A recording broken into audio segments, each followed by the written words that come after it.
Welcome to The Lock Shop with Nielson and Hustler, powered by Coolbet Canada.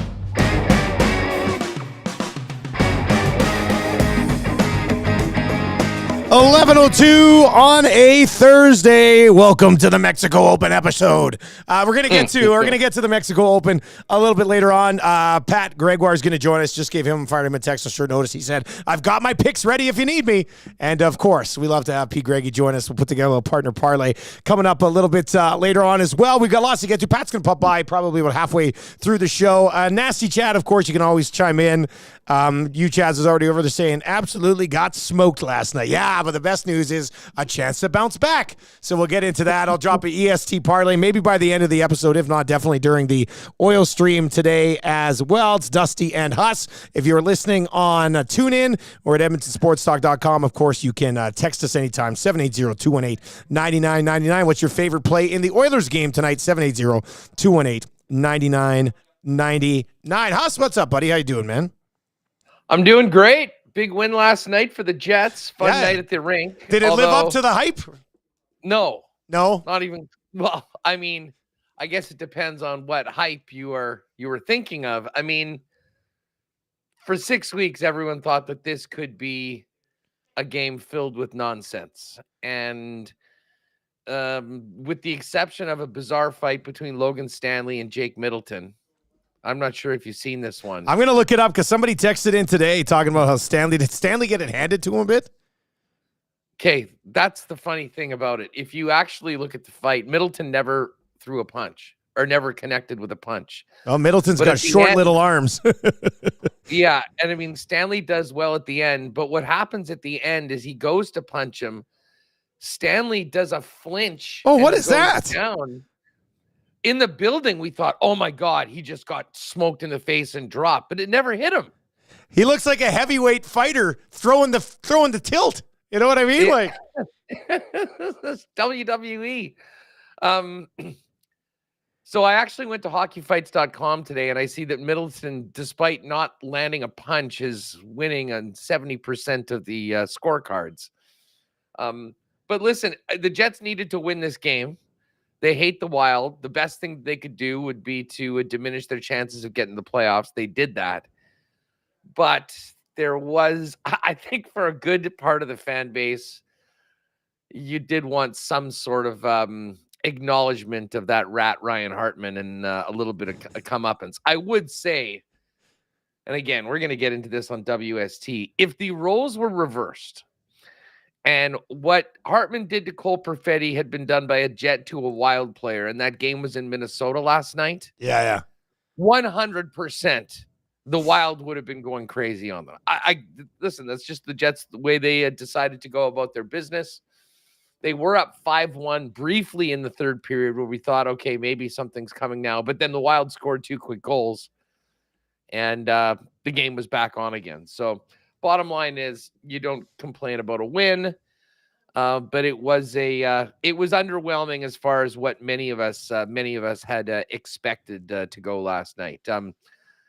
Good night for the over, though. I know there were some folks that were either thinking this was going to be like the under there, or the goals were going to come big time. I mean, obviously it ended up being 6-3, and for a Jets team, like before the game on Saturday against the Canucks, the Jets had scored 7 goals in 7 games.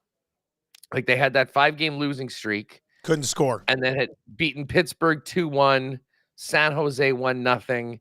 So from a Jets perspective, the one good thing is that Sean Monahan, what an ad he's been. He's got 5 goals in his last 3 games. He's completely rejuvenated the power play. And they're starting to score. So that is good. A little bit of a loose game. They got Chicago on Friday, Arizona on Sunday. And right now have 3 games in hand on Dallas and Colorado, who are just 2 and 3 points ahead of them right now, or 3 and 1, I believe. So they're actually still in a really good spot, despite looking like they're in third period. But that was nice. Barely missed the WST parlay. We had the win. We had the Morrissey points. And Scheifele got stoned on a breakaway. We needed that goal to go in. I thought maybe with the 2 late goals, there might be an empty netter there for him, but it was Nino Niederreiter, who hadn't scored in forever, who got one last night. So anyways, fun night at the building. And I was so angry. I was following our lock shot partner parlay, and I'm like, okay, great. Rangers came in, beat Dallas. Got it done. Awesome. Oh, Pittsburgh's tied it up. That one's going to OT, and they lost in OT. And I was like, oh my God, that's going to be the one. And then went out after the game and saw Nashville beating up on Vegas. So in a way, I guess I'm sort of happy that the Islanders did win that game in overtime. Those are basically coin flips. Because I would have been very sour if Kevin Lankinen and the Nashville Predators were the ones to blow up the partner. That's an absolute killer. That would be an absolute killer. You talk about the Jets right now and, games in hand and Dallas and Colorado. We asked Craig Button today, because somebody texted in and asked us, and I didn't have an answer, but they were asking us, who do we think is the best team in the Western Conference right now? And there's 6 teams that you could just make a legitimate case for, I think. Honestly, it's wild. And in the nasty chat there this morning, people are like, well, who's got the best goalie? And I say, well, that would be Connor Hellebuck. Then there's people saying Colorado. Some people are saying Dallas might still being viewed as underrated. You got the defending Stanley Cup champions in the mix there as well. You've got the team that's actually been first place in the West all year in the Vancouver Canucks, who finally facing a little bit of adversity. Didn't play poorly last night, still ended up losing to Colorado in a tight one. It was 2-1 with the empty netter. And then you had the Edmonton Oilers, who've had 6 losses in like the last 2.5 months. I don't think there is a clear-cut best team in the West right now, Huss, I guess is what I'm saying. No, you're right. I mean, you can make a legitimate argument for 5-6 teams. I mean, I think Vegas has been so banged up that when they're healthy, I mean, they're still the team to beat until someone knocks them out. Vancouver's been unreal. I know there's a lot of people that still don't believe in Vancouver, and I know that they've just lost 3 in a row in regulation, but that's still a really, really good hockey club. The Oilers are the Oilers. And then you got 3 teams in the Central Division that are all so tightly bunched up right now. But it does speak to, Dusty, the importance of winning the division right now. And I think this is more so this year than we've seen in recent years, at least in the West. Like, the 2-3 series in both of these divisions are going to knock out a Stanley Cup contender. I mean, 100%. That's just the fact. That's just the facts. And listen, I know people say, oh, it's stupid, the format. It would be that way no matter what. I mean, you would have these 6 teams as the top You'd have the 3 and 6 and the 4 and 5 playing, and it's the same thing. Yeah. Bottom line is, every one of these points is so crucial right now if you want to win your division, because I know LA's playing a little bit better right now, but LA is, as they are currently constructed, not in the class, I think, of those 6 teams. And then, you've got this wild card race, which is what St. Louis is holding it down right now. But any one of St. Louis, Nashville, Minnesota, the Kraken, Calgary, I mean, I think all of those teams are, a significant gap below these 6 teams we plan for right now. So the division races are going to be fascinating. And I think more than normal, teams are going to really be making a push to try to, win the West is great, but most importantly, get the number 1 seed in your division, play a wild card team, and let the other 2 teams in your division beat the hell out of each other for 14 days before you meet them in the second round if you can get past the wild card team. Any other thoughts quickly from the National Hockey League last night, Huss? We'll dive in. There's kind of like 4, I don't want to say dud games. They could still end up being pretty good games. But the Oilers and Boston, kind of the main event here tonight. Austin Matthews going for 58 in Arizona will obviously get a lot of play as well. But anything else from last night? Obviously a dud by the Knights at home to the Predators. That was not good. I will say the Kings, now again, against Columbus, so take it for what it's worth, that they didn't shit the bed coming back home after a relatively decent road trip, despite that 7-0 loss to Buffalo. And our old buddy P.L. Dubois scored a couple. Yeah. Clinton Byfield had one. How about that beauty by Byfield, eh? Holy smokes. That was crazy. Oh, man. Like that, the goal of the year candidate. And I guess the other big story is just Vancouver. I kind of thought that they'd get back in it. Really cool to see Archie Baines make his debut. But the Avalanche got it done at home, and Georgiev looking like he's kind of getting back into his game. Although Ovi with a couple goals last night, he's sort of kind of waking up a little bit. And the New Jersey Devils, everyone's been expecting the Devils to just sort of make this jump and get into that final wild card spot. They're one step forward, one step back, man. They just are not able to string anything together. And I do wonder whether they're going to be on the outside looking in come playoff time. But and of course the Kachucks going at each other. Those games are always fun. Stutzel with a little McDavid last night on that one goal that he scored was pretty darn impressive. Oh, I got to ask you something. Yeah. Tell us about your new promo on the Nielsen show. Good. Oh. I just saw, wait a second. Are we talking about a new food promo? Because I heard you guys talking about that place before. You would love this, Huss. It's and actually the Byfield goal was the main focus today of that's a good, which is we could say that's good however we want. It's Italian Center Shop, which is just legendary here in Edmonton. They've got these panino subs, like a panino sandwich. We've ate them the last 2 mornings on the show. We had them yesterday. We had a staff meeting yesterday. We had them there, and we're going to be rotating through like different snacks that they've got every Monday, Wednesday, and Friday.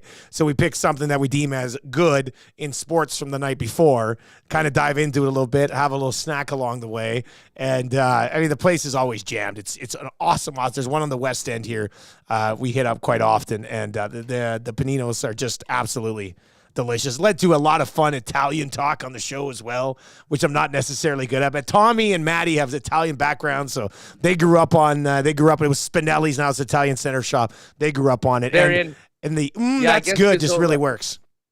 I guess Gazzola is Italian, so it's not full-fledged cultural appropriation on the. Do you have any the Tommy cutlets? Are we doing the? I get Tommy with the. I could see that happening. I could see that happening at one point. I guess I haven't had the pizza. We're getting into the pizza, not next week, but the next 2 weeks after that. We're going to be featuring their pizza on YouTube. Trev was just there a couple days ago. Got the pizza, said it's absolutely delicious. So another Edmonton Sports Talk partner, and that's the one thing I love. And you get it with Winnipeg Sports Talk. You were there first, but the one thing I love with like Edmonton Sports Talk is now we can go to clients and just build something right around their product, right? It's not like, hey, why don't you just buy 12 60-second spots that nobody will care about? Now it's like, hey, let's build a segment around your brand. And it's just, nobody else in town here is kind of doing that. So it's working extremely well. It's awesome. Listen, it's one of those win-win-win situations where it's a win to get a new client, it's a win for them because I know you guys will do a great job, and it's a special win for the guys when they're getting to crush those delicious subs and whatnot as part of the promotion. God bless the new reality of just being able to pull the trigger and go do those things and to make it happen. But anyways, I saw that was exciting. What's the feeling around the Oilers right now?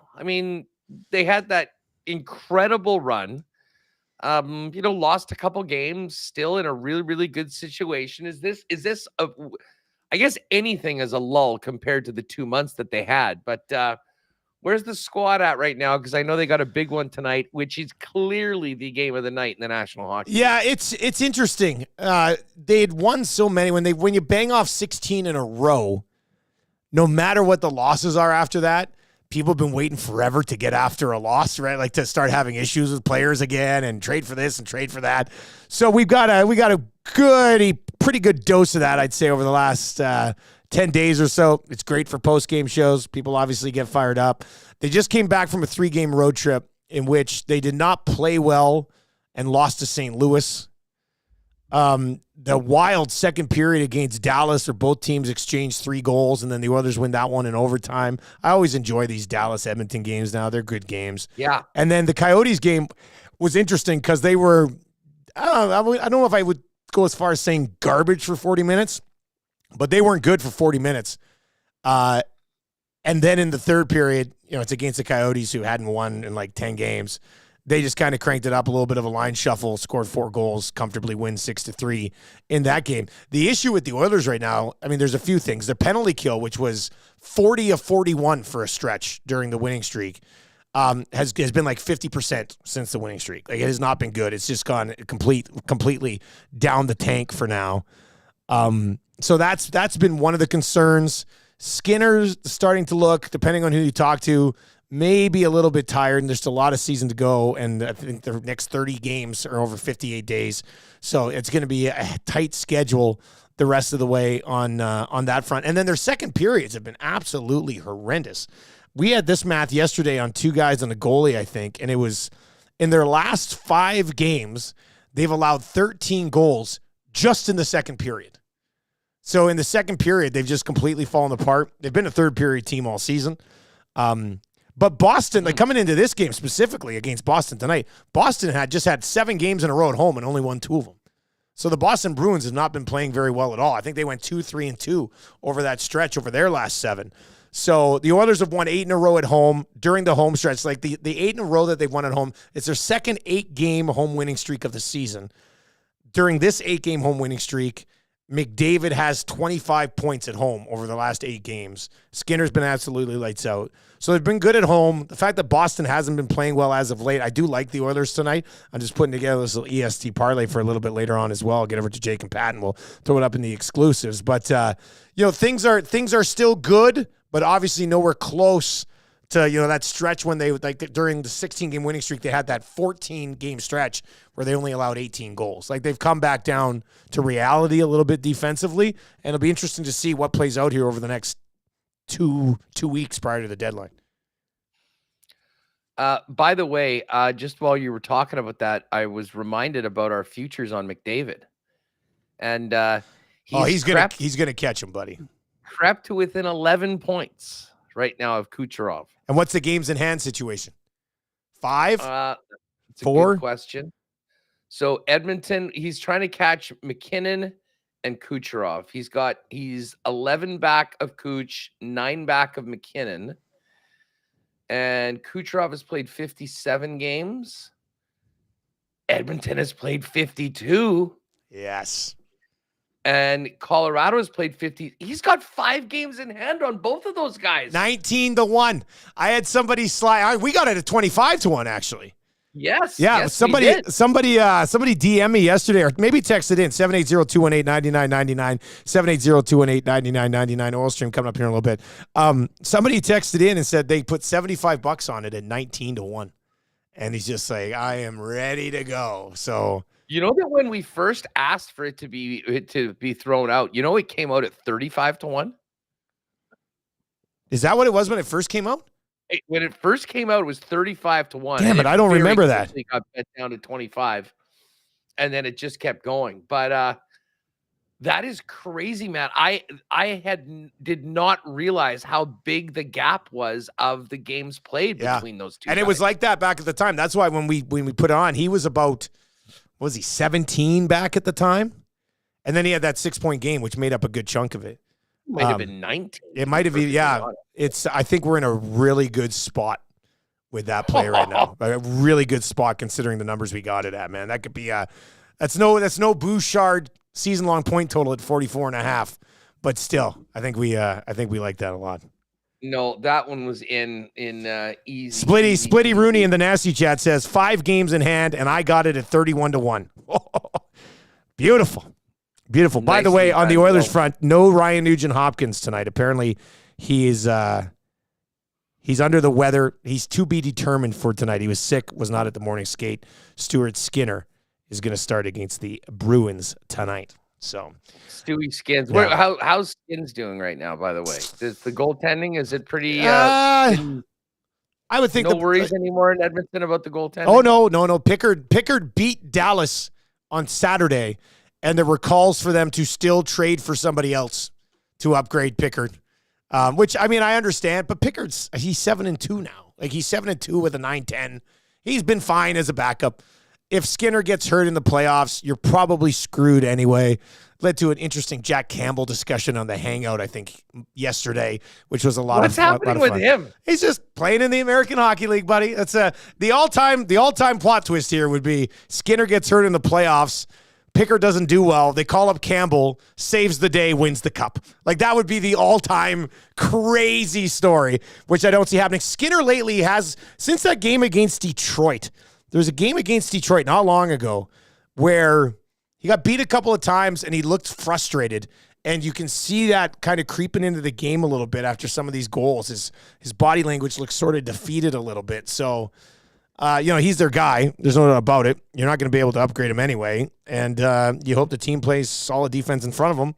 And he should be good enough to do what you need. But So the Nuge thing, that's obviously going to change my EST parlay because it's not something on Nuge. So I'm going to have to rework that one. It's a pretty significant loss, but teams deal with injuries, man. Like, this is what happens. The Oilers have been relatively healthy for the majority of the season, which has certainly helped them. Definitely during the 16-game heater. Huss, I don't know. Do you have a play in this Boston-Edmonton game tonight, or do you want to take a look at any of those other 4 games? Pat's going to join us in about 5 minutes. Yeah, I was just going to quickly say, speaking of those awards, anyone that jumped on our Hellebuck props at the start of the year, you can start spending the money. He is winning the Vezina. There is no doubt about it. The Jets are 9 clear of the next team in the league when it comes to goals against. And Florida has been, Pittsburgh's goals against is really good. They just haven't scored goals this year, which is quite interesting. But anyways, to the games tonight. I mean, listen, it's just been so hard to go against the Oilers at home. I mean, and I think you bring up a pretty good point about where Boston is right now. But man, I mean, the way McDavid's rolling, I have a hard time going anywhere other than that Oiler money line. And Boston is a team. I mean, they haven't looked great when they've been traveling out west. I mean, the Jets absolutely worked them in Winnipeg in December. And I realize, teams look different, throughout the year. They're right there with Florida still battling for first place in their division. But I kind of think, I really do think that the Florida Panthers are that team. And wouldn't that be juicy, by the way, if Florida does win the division? We're probably going to get Boston, Toronto in round number 1. Oh, baby. Which would be a great series, which definitely would be a great series. Certainly a little different than what the Leafs had last year. But yeah, I mean, I do like Edmonton in this game tonight. I mean, the other games, we should just quickly maybe go through them. I mean, Buffalo is in Montreal. Buffalo is at -140. The Flyer Blackhawk game is offline for some reason. They're probably maybe the goaltending number or something like that. Columbus just got waxed last night by the LA Kings. They're in Anaheim tonight. You won't see the Ducks a favorite too often this year, but the Ducks are -119. And then, of course, the Leafs -183 taking on the Coyotes, who have lost 10 in a row, 0-9-1 in their last 10 games. Honestly, I'm thinking, especially the way Matthews is playing and scoring right now, I might lean on a couple Matthews goals and the Leaf puck line in that game, because Arizona is just absolutely bottomed out right now, and no one can stop Austin Matthews when it comes to scoring. I'm just looking at the numbers right now on that game, trying to figure out things you might want to get on tonight. Austin Matthews to get his 50th in Arizona. Let's be honest, special players do special things in special moments. -129, which I thought the number wouldn't be as good. I thought it might even be a little bit more. So -129 for Matthews to score 1, over 1.5 goals tonight, +320 for Austin Matthews, and that might be the play there, right? That is that is pretty much Matthews-esque right now. Yeah, McDavid-esque. Like, no one, he is scoring at such an incredible rate. Like, he's going to get 50 in February. I mean, 70 is not at all off the table for this guy this year. No, 70 is totally in play right now for this guy, which is amazing. But yeah, I mean, Matthews goal props tonight. Maybe I'll throw the Matthews goal to score as the play of the day. But as I say, get a little aggressive, and it's only +1050 when it comes to a hat trick. But that +320 for 2 goals. I mean, he is getting them in bunches right now, and it is his hometown. I mean, obviously, probably a little bit more fired up to play there than most going into Mullet. But to me, it's just the Matthews show right now. And I mean, I guess Nylander's he's +115, Marner's +152, Tavares +169. They're expecting goals tonight. Yeah. It's pretty hard to do anything but just focus on Matthews. Starting goaltenders tonight, let me just quickly take you through this. Let's see. Samuel Montembeault is confirmed for the Habs tonight at home here against Buffalo. Ukko-Pekka Luukkonen listed as likely. Arvid Soderblom will start for the Chicago Blackhawks. Samuel Ersson, unconfirmed at this point for the Philadelphia Flyers. Tarasov and Gibson, both unconfirmed in that Blue Jackets-Ducks game. Vumilka will start for the Coyotes. Samsonov, unconfirmed at this point. Skinner is confirmed for the Oilers. Linus Ullmark, unconfirmed at this point for the Boston Bruins. In the Nasty Chat, Spency 5 cents, he says, I like Frankie Vetrano. Over 0.5 points, minus 135, over 1.5 points, plus 365. He has 4 goals and 2 assists last 3 games on the first power play unit. Columbus has allowed 18 goals in their last 4 games. EST parlay. I just sent this off to the boys. Patty says they're going to put in the request. Just waiting for the link on it. Oh, wait. Hey, Maddie. I don't think Maddie sent the link to Patty. He'll send it over. He'll join us to talk some golf. EST parlay. Patty said he didn't get the link to hop in. Here's what I got for the EST parlay. Boys have sent that in. We are looking at Connor McDavid over 1.5 points tonight. I know somebody in the Nasty Chat was talking assists. Yeah, it was Spency. For the Oilers, I like McDavid over 1.5 assists at plus 185, 12 assists in the last 4 games. In fact, McDavid hasn't scored in 6 games, but he's got 15 assists over that stretch. Gretzky did it 3 times. Messier did that once as well. But McDavid over 1.5 points, plus 109. Hyman point, Bouchard point, and Oilers money line will be the EST parlay tonight. So you need points from Hyman and Bouchard. You need McDavid with at least 2 points, and you need the Oilers to win on the money line tonight. That'll be your EST parlay, and that'll be over in the exclusive section here very shortly at coolbet.com. Pat's going to join us to talk some golf coming up in a second. Go ahead, Huss. Just looking at McDavid, so it's plus 109 for 2 points. And he's also plus money, plus 109 on a goal. That was our cool bet hotline of the day on the Nielson show today, because he hasn't scored in 6. You're getting him a plus money to score a goal right now. So we hit that this morning on the cool bet hotline of the day on the Nielson show, and I'm sure a bunch of Edmontonians are riding with that bad boy as well. I like that Frankie Vetrano pick, by the way. Spency 5 cents. I'm riding with you. That is a juicy number. Vetrano is the go-to guy. It's kind of funny just to speak to where that team is. You look at the total points for the game. I mean, it's starting with Blue Jackets, Boone Jenner and Johnny Gaudreau and Zach Werenski. And then you get Frankie Vetrano plus 365 on a 2-pointer. Spency, I think we're going to be shouting you out tomorrow. After a win. Spency 5 cents shout out. I like that. Good. I hope we are for sure. All right, let's slide on over to the Tony Finau event this weekend, which I think we have to get into. Patty, how you doing, buddy? P. Greggy, what's up, man? Patty. Doing good, boys. Huss, it's good to have you back, man. We missed you, although it was awesome seeing you enjoy your Super Bowl win down in Mexico. Yeah, that was it was such an awesome week. And I mean, it really got off to a great start. I mean, to win the Super Bowl and then to have 5 more days just to basically do a nonstop victory lap at a really nice high-end all-inclusive.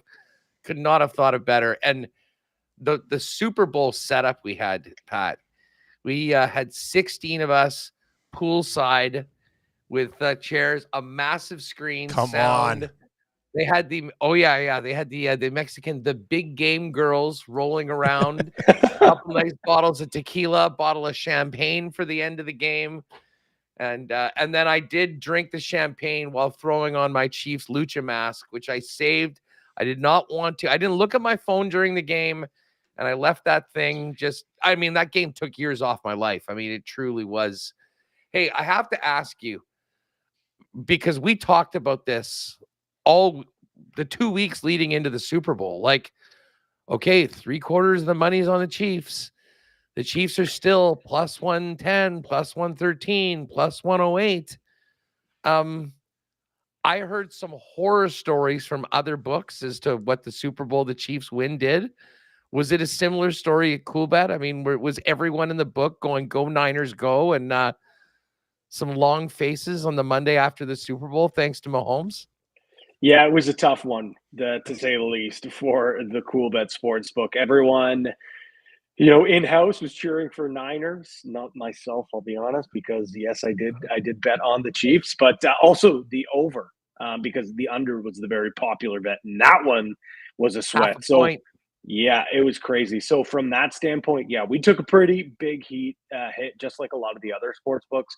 But when it came to Mhm. props and some of the other things, that kind of helped lessen the blow, Yeah. where we came out in the green with a lot of different other props, and because it wasn't as much as a offensive showdown as some of the casual betters maybe thought. Hitting every single prop you could think of under the sun, so it was okay. But it would have been nice to maybe got the over and Mhm.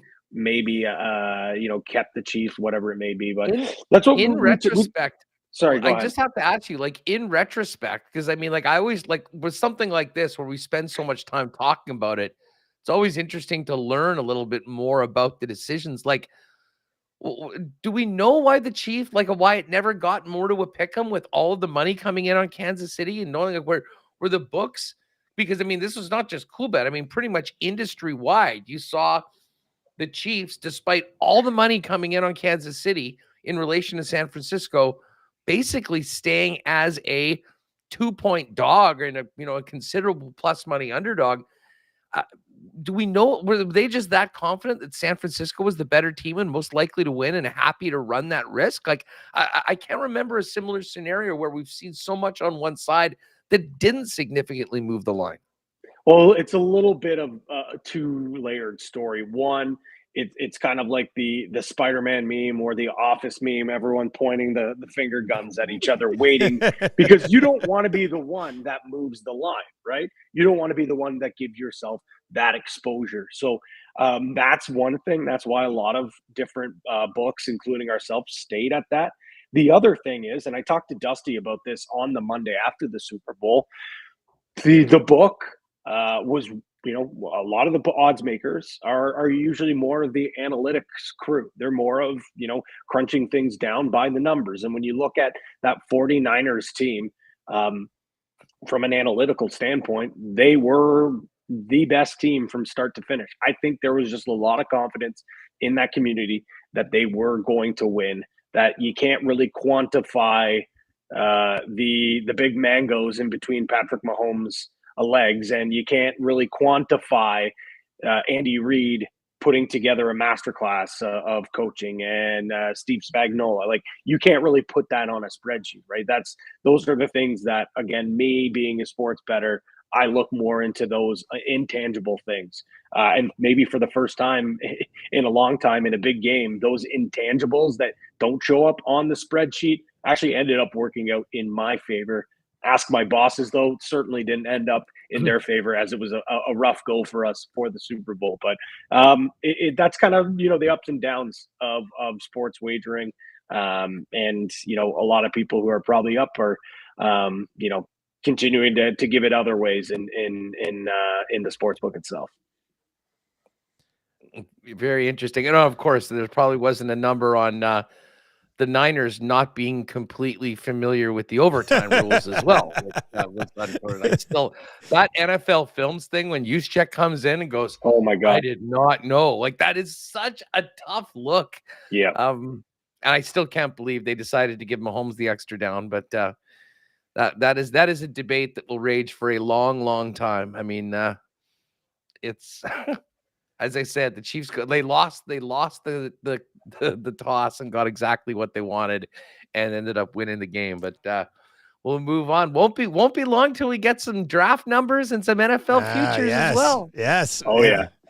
Well, we went over the next year's Super Bowl odds that next day. And I have to tell you, Yep. I liked where the Detroit Lions number was at. You had to get up the Detroit Lions in that spot and see how it plays out. Man, I still haven't got over that, blowing the lead the way they did. But whatever. We got golf to talk about. We're going to get into the Mexico Open. Hey, Patty, first of all, I want you, what's Ottawa NLL? What's going on there? I want to just your thoughts on that. Yeah.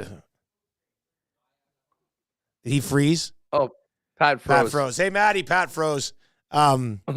Damn, I really wanted to get his thoughts on Ottawa getting the NLL club. And I think they had one before, if I'm not Did they have one mistaken, before and lost it? And it's now back. So yeah, anyways, the That is nice to see. I don't know whether you guys don't have a team, do you? No, we had a team for a long time, and it was awesome. And then they moved to Saskatoon. Oh, the Saskatoon Rush. They were the Edmonton Rush. They were the Edmonton Rush for a long time. There's some ownership issues, and ownership moved them to Saskatoon, where it's been pretty good ever since. So I think lacrosse is a growing sport in this country right now, Huss, which is a positive. It's great.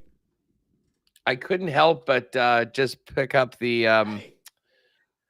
I couldn't help but pick up the NFL odds right here, and I do see the Lions 14-1, along with the Cowboys and Bengals. Bills 12, Ravens 11. Oh, the Bengals line is moved because the Bengals were 12-1 when it first opened, I think. Okay, well the Bengals have gone to 14. And what were the what were the Chiefs and the Niners the day after the Super Bowl? The Niners were the favorite. I can't remember the number. And the Chiefs were 2. What'd you say they were right now? Well, now they're both plus 650. Okay, so no, the Niners were the favorite the day after the Super Bowl, if I remember correctly.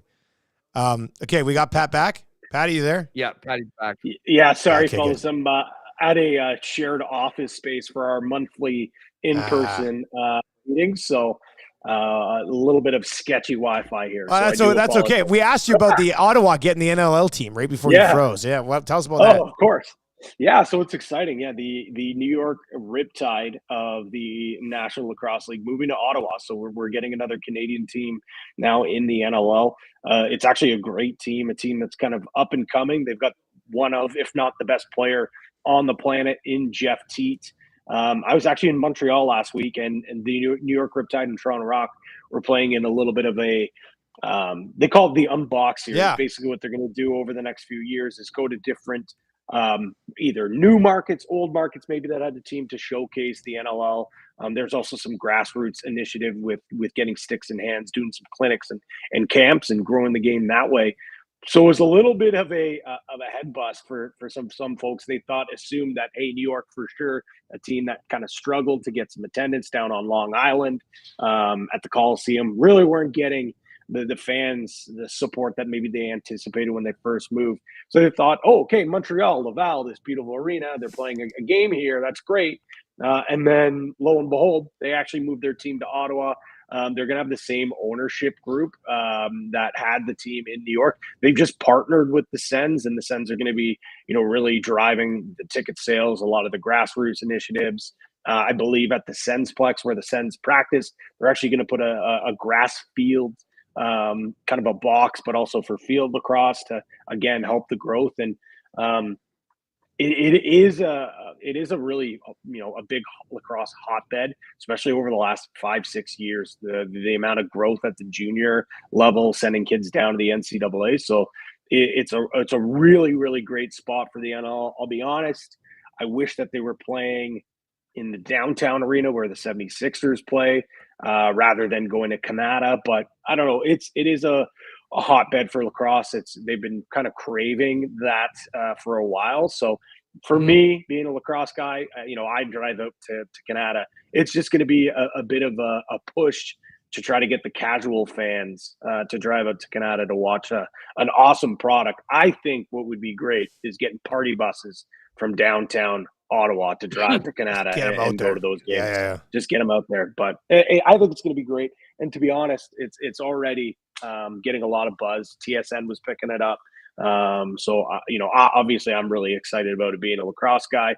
It's another Ontario location that I can maybe do some TSN games from, and more Canadian is also good. Actually, our odds maker for lacrosse messaged me when, the rumblings were happening yesterday and said, nice, another Canadian team for us, because I'll be honest, Coolbet getting a lot of traction when it comes to lacrosse betting over the last couple of years. That's great. I love it. And golf betting as well. Huss, let's get into it. Mexico Open. Should we let Patty lay out his picks? I know you said you had him ready, Patty. Or do we want to just start with the Tony Finau story? And I think we have to. Yeah, right? Right, Huss? I mean, this is Tony's tournament. And as I said last week or a couple weeks ago, I got to the Puerto Vallarta airport and I'm walking through, all fired up to start the vacation, and who's staring at me on the wall? My guy, Tony Finau. Um, he is such a big favorite for this event, and we kind of mentioned this yesterday, but just for folks that maybe haven't taken a look, Tony's the favorite at plus 750. You've got Nick Højgaard at 16-1, and then everybody else 22 or less. So it is one of those. I mean, very rarely will we ever pick a golf favorite as short as Finau is for this tournament. But but I mean, obviously, I'm going to have a piece of Tony in this thing. I mean, it's just that, normally I make smaller bets on golf and trying to hit that, 25 to 50 to 60 range. But I think it's going to be a little bit of a bigger chunk on Tony, and then we can maybe think about having him in, as a partner parlay or whatever. But I mean, I'm definitely not going to not bet Tony just because the number's so short. And to be honest, plus 750 for this, I think last year he might have been minus 600 or plus 600. So, and he's been good this year. I mean, he, got us in that top 20 parlay last week. So there will be a bet on Tony, just an auto bet at this one. But again, you really need to crank a big wager if you want to pull in kind of what we'd normally get on a golf winner because of the numbers. There are two other guys, though, that I do like, and I'm sure you're going to talk about Pendrith because Pendy is in a good spot. His numbers actually come down to plus 25. But I made two wagers earlier today in that window that I usually like to bet. Number one is EVR, Eric Van Rooyen. Now, EVR missed the cut at the Waste Management, but it had a couple nice results earlier on this season. It had been in contention. So with a much weaker field, I kind of like him to bounce back, and I think that there's some value in him at 33-1.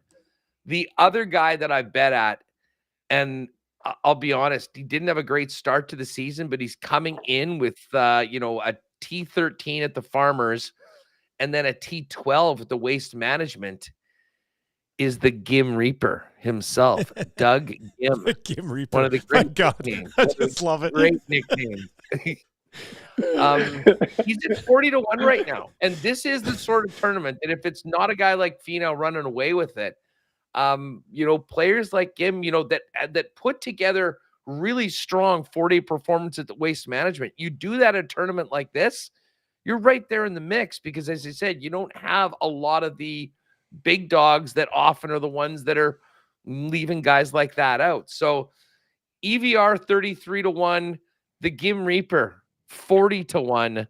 That's kind of where I'm on my card right now, but there will be a larger than normal bet on Tony because this is his tourney, and I got mesmerized by him staring me down at the Puerto Vallarta airport. Yeah, the Gim Reaper has made my day today here at Edmonton Sports Talk. Like, it's like when like with Kevin Durant.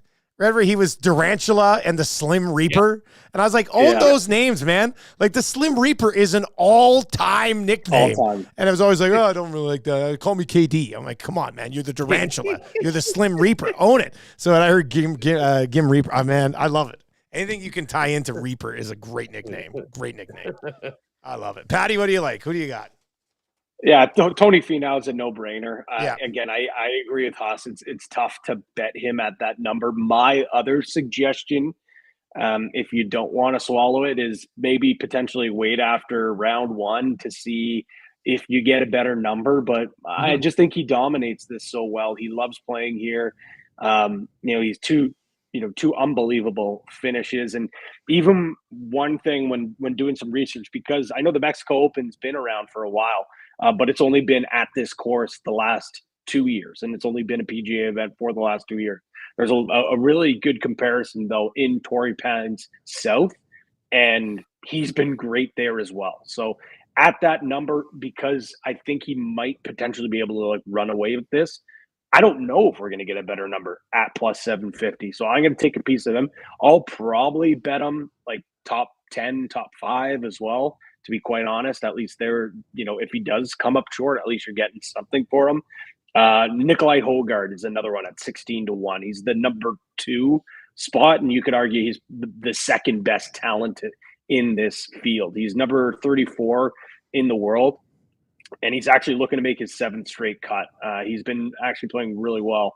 Finished second at the Farmers Insurance. Again, that's that comp comparison to this course here at Torrey Pines. He had a 2.5 strokes gained in the 3 rounds at Torrey Pines.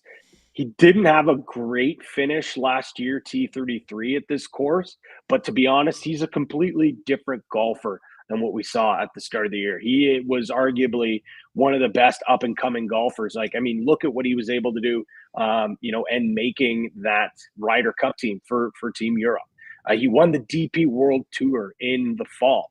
I think this is a big opportunity that the Great Dane could potentially get his first tour win here, especially with such a light field. Patrick Rogers, 33-1. He's kind of struggled over the last couple of weeks, but he has had a little bit of an up and down start to his season. He was not great last week at the Genesis and missed the cut and finished T79 at Pebble Beach. But he has a top 10 finish at the Farmers Insurance. Again, hence the theme here. I'm going with guys that played well at Torrey Pines. He also finished inside the top 25 at the Sony, and then a top 14 finish at the Century. He's gone back-to-back top 10 finishes here at this course and gained almost 2 full strokes per round over those 8 rounds. It's him, John Rahm, Brandon Wu, and Cameron Champ are the only golfers that have finished in the top 10. Obviously, John Rahm not here, Tony Finau, we talked about it. And one of the other guys there, Cam Champ, at 50-1. Certainly form doesn't really match here. It seems like, we haven't seen him make a cut in a really long time. But again, similar to Rogers and Finau and some of the other guys I mentioned, he loves playing at this course. Finished 6th last year and 8th the year before that. He's gained 2.5 strokes per round, which is 4th amongst at this field. So this one's a little bit of a boom or bust. He could completely miss the cut here, or he could make a run here and legitimately have a chance to win this tournament just based off how he's played. And of course, you mentioned Taylor Pendrith. I'll take a piece of Taylor to win this thing as well. It's been a little bit of boom or bust for him so far this year. He already has 2 top 10s in the 2024 season, but he's also missed the cut 5 times in the last 10. So it's been pretty much, if he makes the cut, he's finishing within that top 15, it seems. This course is fit perfectly for him. It's Bomber, a long right? course, Yeah. bomber, ball striking, and super wide fairways. So I think he's also a guy who obviously struggled last year with some injuries, so he doesn't get into a lot of the premier events this year. He's going to have to work his way onto some of the bigger events, and this is an opportunity where it is a weaker field, and you could really argue that he's, in the top 3, 4, maybe even 5 when it comes to talent, just pure talent in this field. And if his putter does stay hot, which he's actually 15th in stroke gained with his putter this year, which is remarkable considering that, last year it was tough to watch him putt at some point. So I'll add Taylor Pendrith to my card as well. Yeah, I'm glad you brought up Pendy there because in the 3 starts in 2024, he's got 2 top 10s and the putter, right? The putter's going 15th in stroke gains putting. We know he's a bomber. So, I had him down on my list here. The other 2 guys that I'll get to quickly, and then we can put together a quick parlay. The only 2 people who have finished higher at this event than Brandon Wu are John Rahm and Tony Finau. That's it. He's finished T2 and 3rd in the 2 events so far. His form is not good right now, but for some reason he plays this course insanely well, better than basically anywhere else he plays. And he's 40-1. If this was a guy who finished 2nd and 3rd the last few years and he hadn't been playing great lately and it's 25-1, maybe I'm not going to get it. But at 40-1 for the guy who's been close twice, I feel like it's not a bad number for him. And then Keith Mitchell. I was on Mitchell a few times last year. You know us, right? Did you write him down? I wrote down Killer Keith, guaranteed Dusty is on. Did you know? Yeah, he is. 100%. 100%. He's a bomber as well. He is 4th in strokes gained off the tee in 2024. You can get him at 25-1. This is the type of field where a guy like Mitchell can really sort of step up and I'm going to pick some more spots with Mitchell along the way this year, but with this field, I feel like I kind of have to be on him here. So Keith Mitchell, Brandon Wu, Pendrith, obviously Tony Finau here. Huss, I know you got Winnipeg Sports Talk coming up right away, but what do you want to throw into a parlay here? And a parlay that we're trying to follow up after a win last week.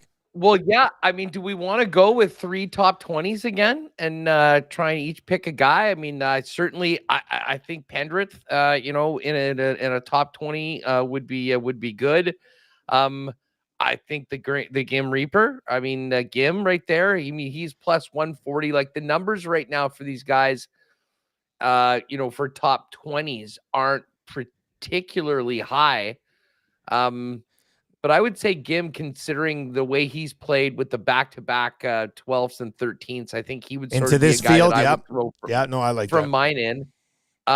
Listen, I mean, I do like Pendrith, and Mitchell as well. I mean, for that matter, it's funny. His number is he's plus 130 as opposed to plus 125. I think there's maybe more win equity in Mitchell, but they maybe think that he might not be in there. But Pat, what are you thinking about rounding that thing out?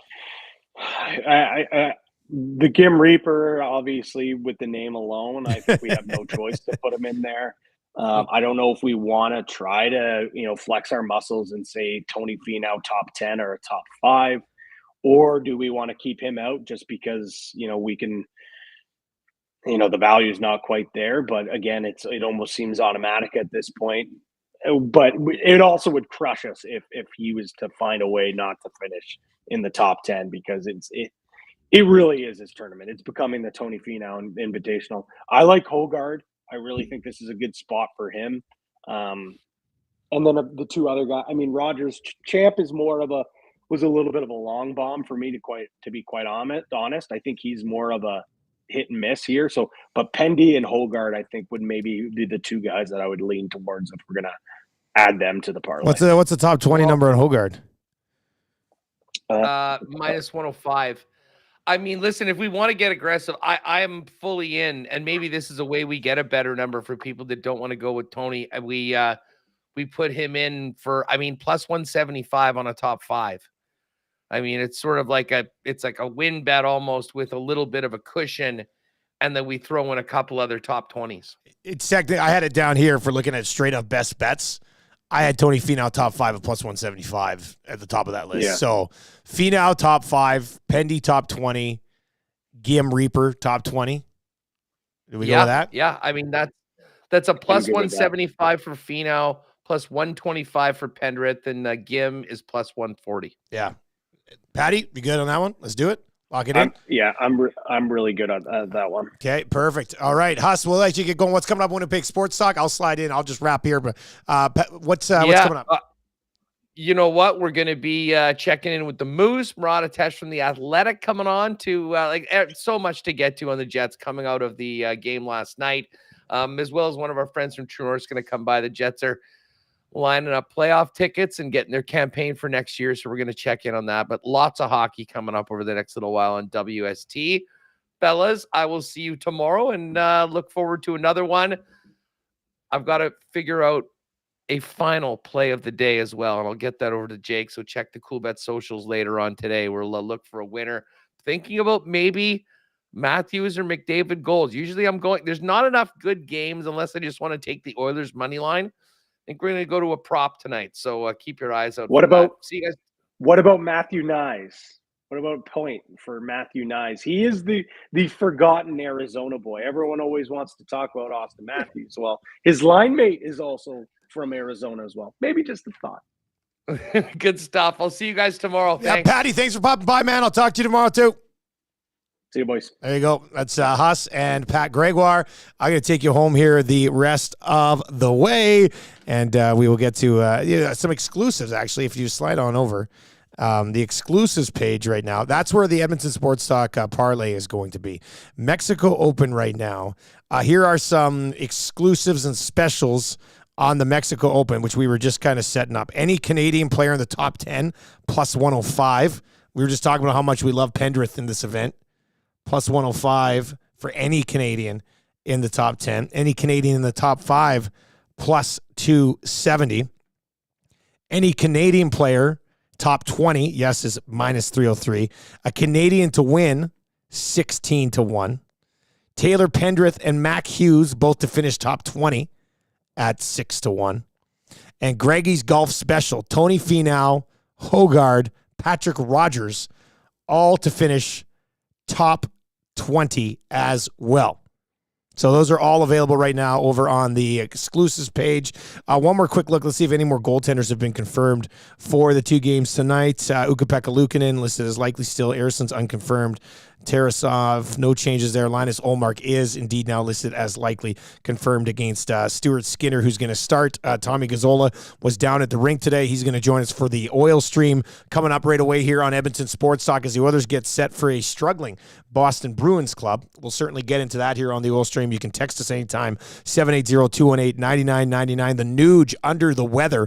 Fogle getting the bump at the skate today, up to the line with McDavid and Hyman. Hopefully the EST parlay will be available as we work our way through the oil stream today. I did submit that to the boys. It's an Oilers win, McDavid over 1.5 points, a Hyman point, and a Bouchard point, which is like one really nice power play if they can pull it off here against the Bruins. What's up with the Boston Bruins? We'll try to get into that a little bit with Tommy Gazzola when he joins us coming up here on the oil stream as well. And thank you very much for the text messages today at 780-218-9999, or, of course, if you were hopping on board in the nasty chat as well. Senior Boots, I see your comment. Slide into my DMs on Twitter or email me, Dustin@EdmontonSportsTalk.com. We'll figure out what's going on there. That doesn't seem like something that happens very often. So that's going to do it for the Lock Shop today. Thank you very much for joining us today. Best of luck tonight, and we will talk to you tomorrow on the Lock Shop.